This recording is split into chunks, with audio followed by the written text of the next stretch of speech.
Atos 21, versículo 1. E aconteceu que, separando-nos deles, navegamos e fomos correndo caminho direito. E chegamos a Cós. No dia seguinte, a Rhodes, de onde passamos a Pátara. Achando um navio que ia para a Fenícia, embarcamos nele e partimos. E indo já à vista de Chipre, deixando-a à esquerda, navegamos para a Síria. E chegamos a Tiro, porque o navio havia de ser descarregado ali. E achando discípulos, ficamos ali 7 dias. E eles, pelo Espírito, diziam a Paulo que não subisse a Jerusalém. E havendo passado ali aqueles dias, saímos e seguimos nosso caminho, acompanhando-nos todos, cada um com sua mulher e filhos, até fora da cidade. E postos de joelhos na praia, oramos. E saudando-nos uns aos outros, subimos ao navio. E eles voltaram para casa. E nós, concluída a navegação de Tiro, viemos a Ptolemaida. E havendo saudado os irmãos, ficamos com eles um dia. No dia seguinte, partindo dali, Paulo e nós, que com ele estávamos, chegamos a Cesareia. E entrando em casa de Filipe, o evangelista, que era um dos 7, ficamos com ele. Tinha este 4 filhas donzelas, que profetizavam. E demorando-nos ali por muitos dias, chegou da Judéia um profeta, por nome Ágapo. E vindo ter conosco, tomou a cinta de Paulo, e ligando-se os seus próprios pés e mãos, disse: Isso diz o Espírito Santo. Assim ligarão os judeus em Jerusalém o varão de quem é esta cinta, e o entregarão nas mãos dos gentios. E ouvindo nós isto, rogamos-lhe, tanto nós como os que eram daquele lugar, que não subisse a Jerusalém. Mas Paulo respondeu: Que fazeis vós chorando e magoando-me o coração? Porque eu estou pronto não só a ser ligado, mas ainda a morrer em Jerusalém, pelo nome do Senhor Jesus. E como não podíamos convencê-lo, nós aquietamos, dizendo: Faça-se a vontade do Senhor. Depois daqueles dias, havendo feito os nossos preparativos, subimos a Jerusalém. E foram também conosco alguns discípulos de Cesareia, levando consigo um certo Manasson, natural de Chipre, discípulo antigo, com quem havíamos de hospedar-nos. E logo que chegamos a Jerusalém, os irmãos os receberam de muita boa vontade. No dia seguinte, Paulo entrou conosco em casa de Tiago, e todos os anciãos vieram ali. E havendo-o saudado, contou-lhes minuciosamente o que por seu ministério Deus fizera entre os gentios. E ouvindo eles, glorificaram o Senhor, e disseram-lhe: Bem vês, irmão, quantos milhares de judeus há que creem, e todos são zelosos da lei. E já acerca de ti foram informados de que ensinas todos os judeus que estão entre os gentios a apartarem-se de Moisés, dizendo que não devem circuncidar os filhos, nem andar segundo o costume da lei. Que faremos, pois? Em todo caso é necessário que a multidão se ajunte, porque terão ouvido que já és vindo. Faze, pois, isso que te dizemos. Temos 4 varões que fizeram voto. Toma esses contigo e santifica-te com eles. E faze por eles os gastos para que raspem a cabeça. E todos ficarão sabendo que nada há daquilo de que foram informados acerca de ti, mas que também tu mesmo andas guardando a lei. Todavia, quanto aos que creem dos gentios, já nós havemos escrito, e achado por bem que nada disto observem, mas só se guardem do que se sacrifica aos ídolos, e do sangue, e do sufocado, e da prostituição. Então Paulo, tomando consigo aqueles varões, entrou no dia seguinte no templo, já santificado, com eles, anunciando serem já cumpridos os dias da purificação. e ficou ali até se oferecer em favor de cada um deles a oferta. Quando os 7 dias estavam quase a terminar, os judeus da Ásia, vendo-o no templo, alvoroçaram todo o povo e lançaram mão dele, clamando: varões israelitas, acudi, este é o homem que por todas as partes ensina a todos contra o povo, e contra a lei, e contra este lugar. E demais disto, introduziu também no templo os gregos, e profanou este santo lugar. Porque tinham visto com ele na cidade a Trófimo, de Éfeso, o qual pensavam que Paulo introduzira no templo. E alvoroçou-se toda a cidade, e houve grande concurso de povo. E pegando de Paulo, o arrastaram para fora do templo, e logo as portas se fecharam. E procurando eles matá-lo, chegou ao tribuno da corte o aviso de que Jerusalém estava toda em confusão. Este, tomando logo consigo soldados e centuriões, correu para eles.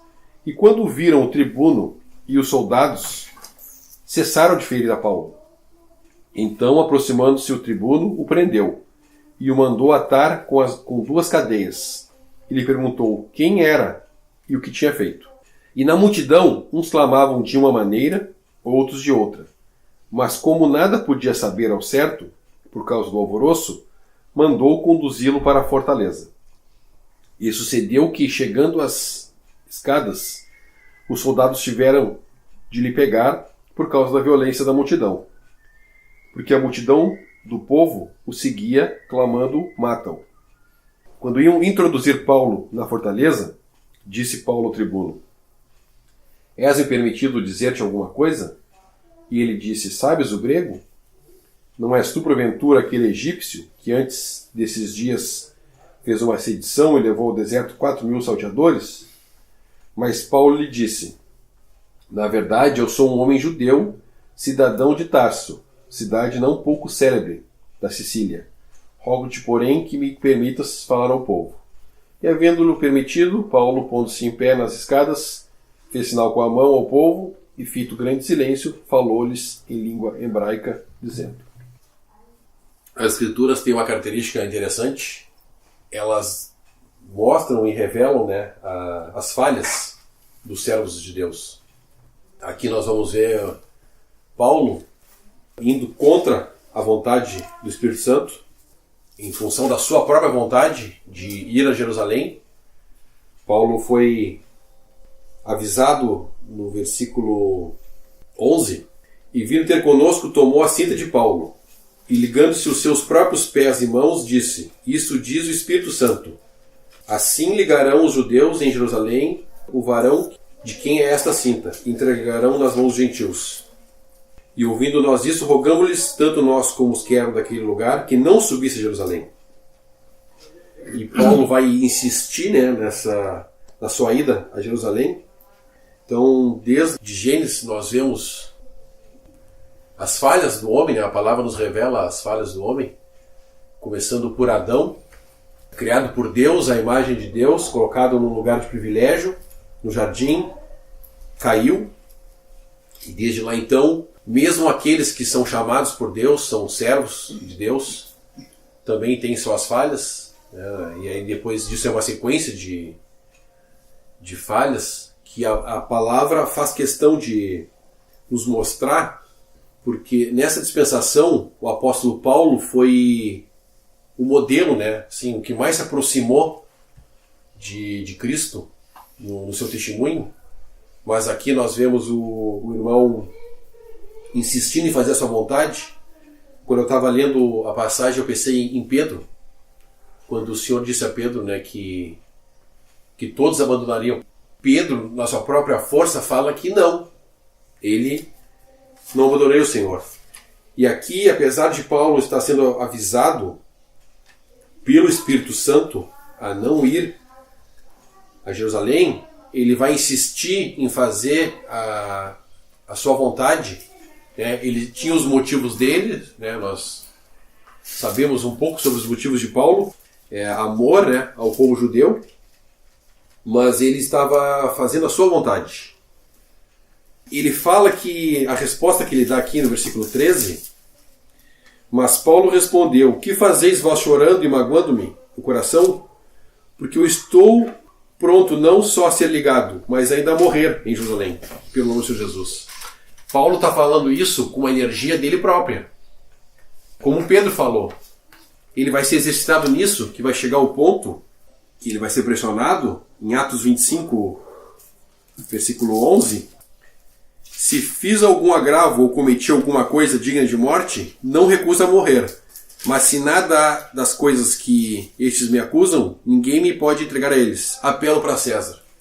O apóstolo Paulo aqui apelando para César, que era o ditador romano, né, o imperador romano. Se ele estava tão confiante que no capítulo 21 que estava disposto a morrer, a nossa própria energia ela acaba, ela não é um poder contínuo. Talvez nós estamos animados na nossa própria energia, como Paulo estava, mas no próprio exercício que ele teve na prisão dele, na perseguição, na posição dele, ele foi pressionado a apelar para César. Então, nesse discurso aqui, ele estava pronto a morrer, mas ele vai voltar atrás, né? Então, a gente tem que pensar, era o apóstolo Paulo, era um homem como nós. Tem uma passagem que fala que Elias, né, que foi o grande profeta do Velho Testamento, também era um homem que nem nós, né? Acho que Pedro que comenta isso. Sujeito, né, às mesmas pressões, às mesmas influências de circunstâncias, como Paulo. Ficou registrado aqui essa desvio, tropeço de Paulo, né, em fazer a sua vontade, indo contra a vontade do Espírito Santo. E isso aqui foi deixado para aviso nosso, né, para nós tirarmos proveito dessa circunstância que aconteceu com Paulo. Pensando que Paulo ele foi usado por Deus, um instrumento usado por Deus, mas também ele era feito da mesma coisa que nós somos feitos. Carne.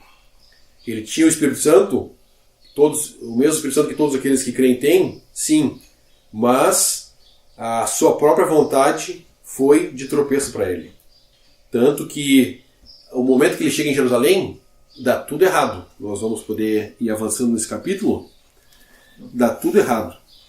Até o irmão comenta no áudio que eu escutei sobre esse capítulo que em todos os lugares que Paulo falava, na sinagoga ou para os gentios, alguém se convertia. E aqui, Paulo no seu próprio braço, ninguém vai se converter. Deus vai agir em graça em guardar, ele vai, mas em relação do que ele vai falar, não vai ter proveito em relação ao que ele falou. Mesmo que carregasse a doutrina, né, não teve proveito.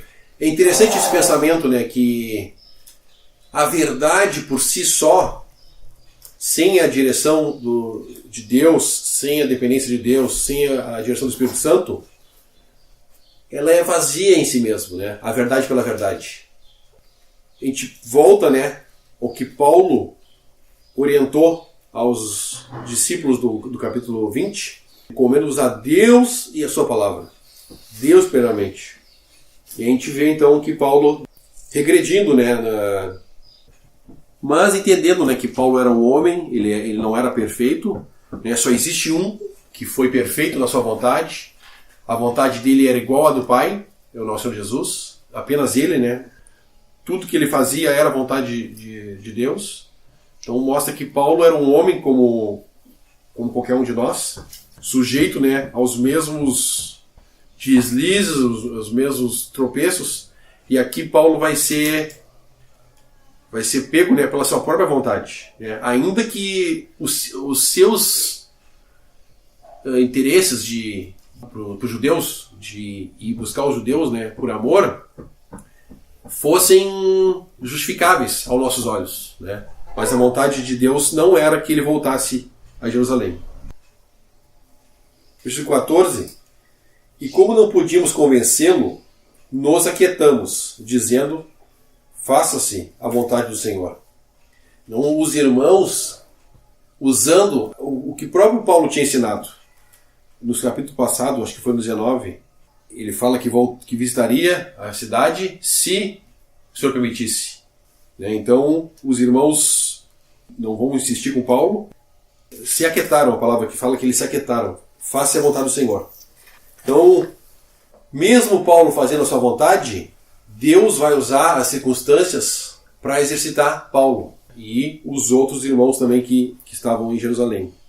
Ele foi recebido bem quando chegou em Jerusalém, versículo 17. Boa vontade, fala ali a palavra usada. Receberam muito de boa vontade. 18. Paulo entrou conosco em casa de Tiago e todos os senhores estiveram ali. E havendo saudado, contou-lhes minuciosamente o que por seu ministério Deus fizera entre os gentios. E ouvindo eles, glorificaram o Senhor. Então eles receberam Paulo de boa vontade. E agora vem a parte das notícias dos judeus lá. Bem vês, irmãos, quantos milhares de judeus aqui creem. E todos são zelosos da lei. Então a gente pode ver, enquanto Paulo estava trabalhando entre os gentios, Deus trabalhou entre os judeus, que muitos, aqui fala milhares, se converteram.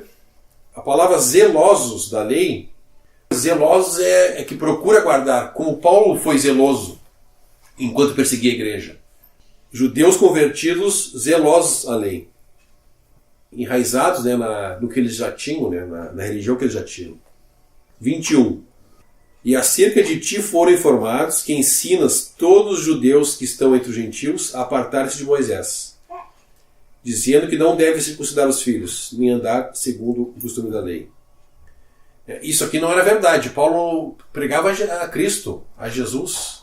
Paulo não pregava contra a lei. 22. Que faremos, pois? Em todo o caso é necessário que a multidão se junte, que terão ouvido que já és vindo. Então o objetivo desses irmãos em Jerusalém era amenizar a verdade para aquietar essa multidão de judeus que tinham se convertido. O homem tem essa tendência de querer adaptar a verdade para ser aceita.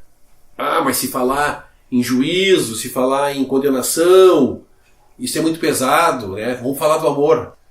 Nós estudamos sobre o conselho de Deus no capítulo passado, né?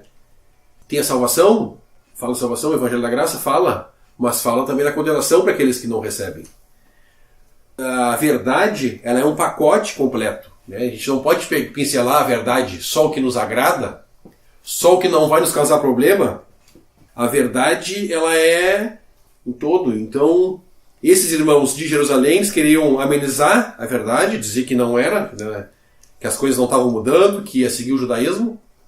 E Paulo, ele se obriga a se submeter a isso, a essa pressão. Então as circunstâncias vão levar Paulo a submeter a isso.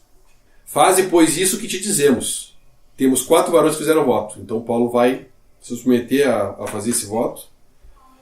Toma esses contigo e santifica-te com eles. E faze por eles os gastos para que rape a cabeça. E todos ficarão sabendo que nada daquilo de que foram informados acerca de ti, mas que também tu mesmo andas guardando a lei. Interessante, né? A vontade de Paulo ir lá, todo o artimanha que os irmãos fizeram para amenizar as coisas, adiantou para o progresso da obra ou para glorificar ao Senhor? Não, vai dar tudo errado. E no versículo 25 eles reconhecem a verdade em relação aos gentios. Todavia, quanto aos que creem dos gentios, já havemos escrito. Então eles sabiam muito bem o que eles tinham escrito para os gentios, né?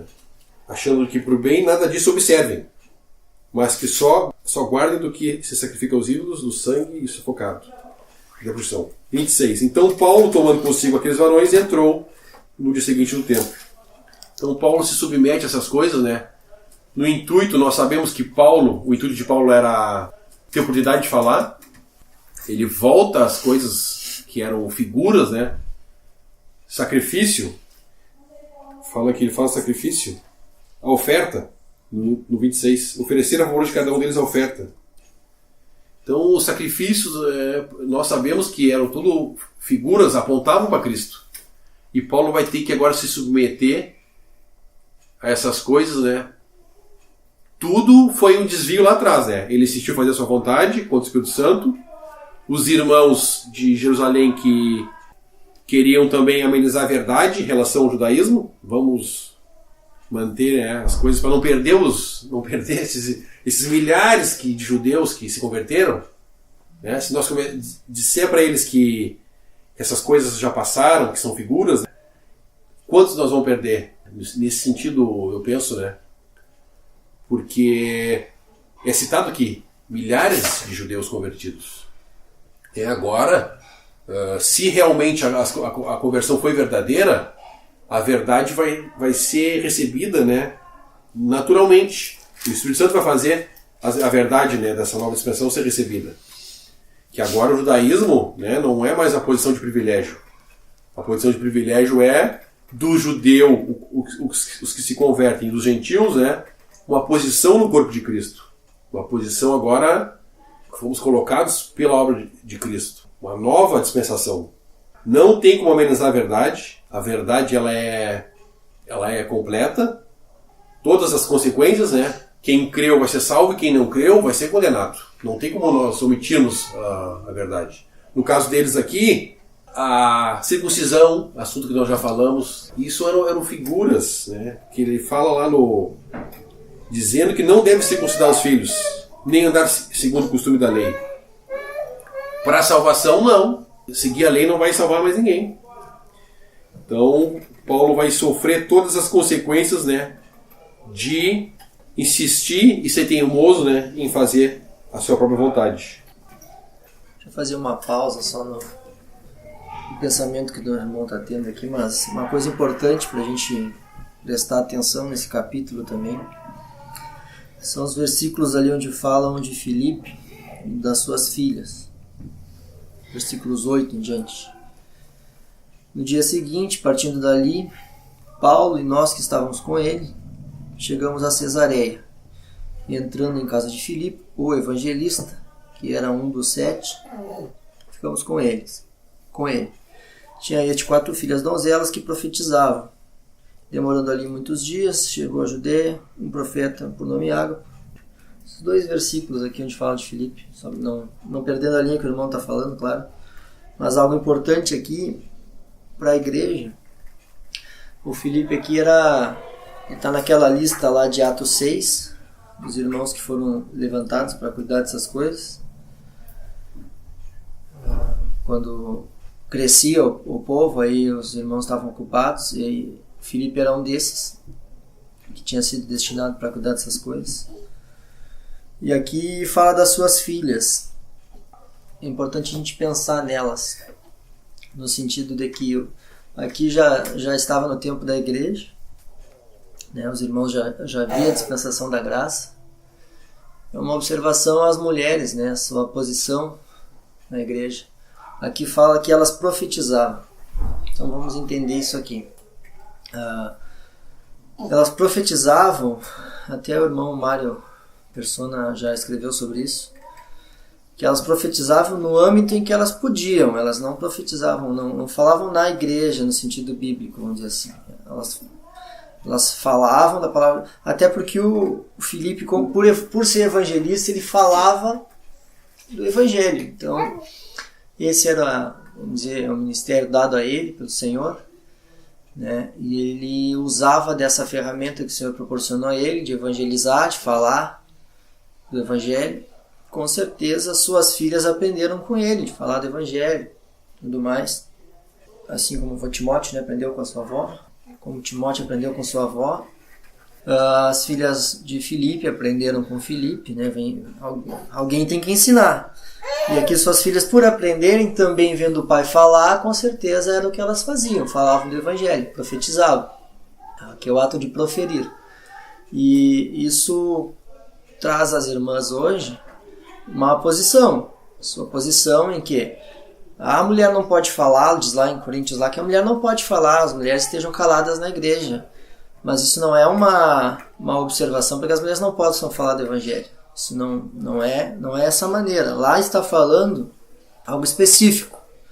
Nas igrejas, caráter bíblico, quando reunidos para essa finalidade. Agora, no seu dia a dia, as irmãs têm essa liberdade, assim como nós vemos que as filhas de Filipe tinham aqui, de profetizarem a palavra, de falarem da palavra. Então, queria colocar essa observação, que é importante para as irmãs. Muitas têm dificuldade nesse sentido de saber quando e o que pode ser falado. Então, quando não pode é mais fácil, né? Não pode no caráter de assembleia. Quando está reunido para essa finalidade, Aí os irmãos vão tomar a palavra e profetizarem. Mas as irmãs, aqui com certeza, as filhas de Filipe tinham a fiscalização, vamos dizer assim, não fiscalização, mas tinham o cuidado de Filipe sobre elas, assim como Priscila tinha, né? Priscila e Áquila, né? Eles tinham esse cuidado também de que ela ensinava.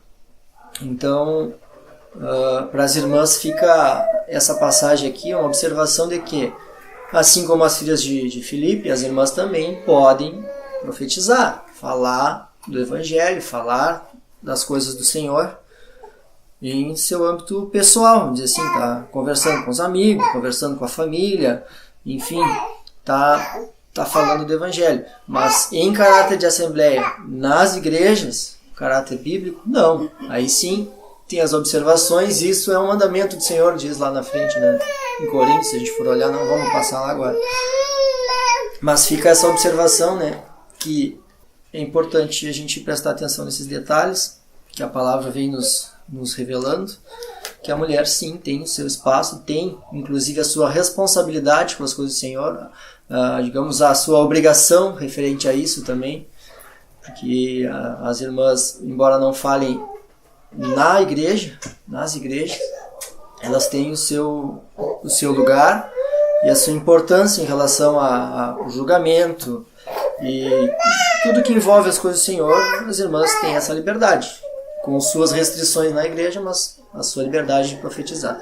Só queria colocar esse paralelo aqui, a gente não passar batido no capítulo e não falar disso aqui, que é importante para a nossa dispensação, as irmãs saberem também que tem o seu lugar, que às vezes é muito comum confundir, achar que mas é machismo, né? Hoje em dia existe muita questão do machismo, mas não é machismo, a palavra é clara quanto à posição da mulher, ela tem o seu lugar e é importante a gente lembrar disso. Aproveitando o gancho do irmão, em relação a esse pensamento, o Espírito Santo não usou elas para falar com Paulo. O Espírito Santo vai aguardar a chegada de Ágapo para falar com Paulo. Então, o que o irmão falou no raio de atuação, né? Cada membro do corpo tem o seu raio de atuação. E as irmãs têm o seu raio de atuação também. E todos nós, sim, individualmente, como membros do corpo de Cristo, devemos buscar saber e entender, né, o raio de atuação, o nosso raio de atuação, para podermos ser de auxílio, né, no corpo, né? Não só as irmãs, como todos nós devemos buscar tomarmos nosso lugar no corpo para sermos de auxílio ao corpo, para o crescimento do corpo. Então é interessante esse pensamento que o Espírito Santo não vai usar elas para profetizar. E também a palavra profetizar, no sentido do Novo Testamento e da doutrina de Paulo, não é revelar coisas novas. As coisas que tinham que ser reveladas já foram reveladas pelos apóstolos e profetas do Novo Testamento. Então o profetizar hoje é o falar da palavra. É o momento que uma irmã está falando do Senhor Jesus, ela está profetizando a palavra de Deus. Então, profetizar está no sentido também de falar a palavra. E já temos. Não é coisas novas, coisas futuras. Isso é adivinhação, superstição. É como é confundido muito hoje. As tais profetadas. Isso é confusão, né? Não é do Espírito Santo. Isso é vontade humana. Versículo 27... fala ali que quando os 7 dias estavam quase a terminar, os judeus da Ásia, vendo no templo, alvoroçaram todo o povo e lançaram mão dele. Então eram os judeus que tinham ido para Jerusalém, que moravam na Ásia, que sabiam, né, o ministério de Paulo, que Paulo andava realmente pregando o evangelho da graça, pregando o reino de Deus, pregando o conselho de Deus. Então esses judeus sabiam o ministério de Paulo, não eram judeus convertidos. Por verem Paulo seguindo o conselho dos irmãos convertidos no templo, vendo-o no templo, então começou o problema começar a se agravar aqui. Paulo se sujeita ao que foi imposto pelos irmãos convertidos para apaziguar os milhares de judeus que tinham crido, vai ao templo e aí os problemas só aumentam. Então esses judeus acusam Paulo de ter introduzido o Trófimo, que não aconteceu. No versículo 28, a segunda parte, introduziu também no templo os gregos e profanou esse santo lugar, que tinham visto com ele na cidade Trófimo, de Éfeso, o qual pensavam que Paulo introduziria no templo. E alvoroçou-se toda a cidade, e houve grande concurso de povo. E pegando de Paulo, arrastaram para fora do templo, e logo as portas se fecharam. Aqui já não fala mais dos irmãos que estavam lá, ele vai falar agora dessa confusão que se tornou. 31. E procurando eles matá-lo, chegou o tribuno da corte, o aviso de que em Jerusalém estava em confusão. Ele foi arrastado para fora do templo. É interessante que fala ali no final desse versículo, e logo as portas se fecharam. Aqui está falando das portas do templo se fecharam.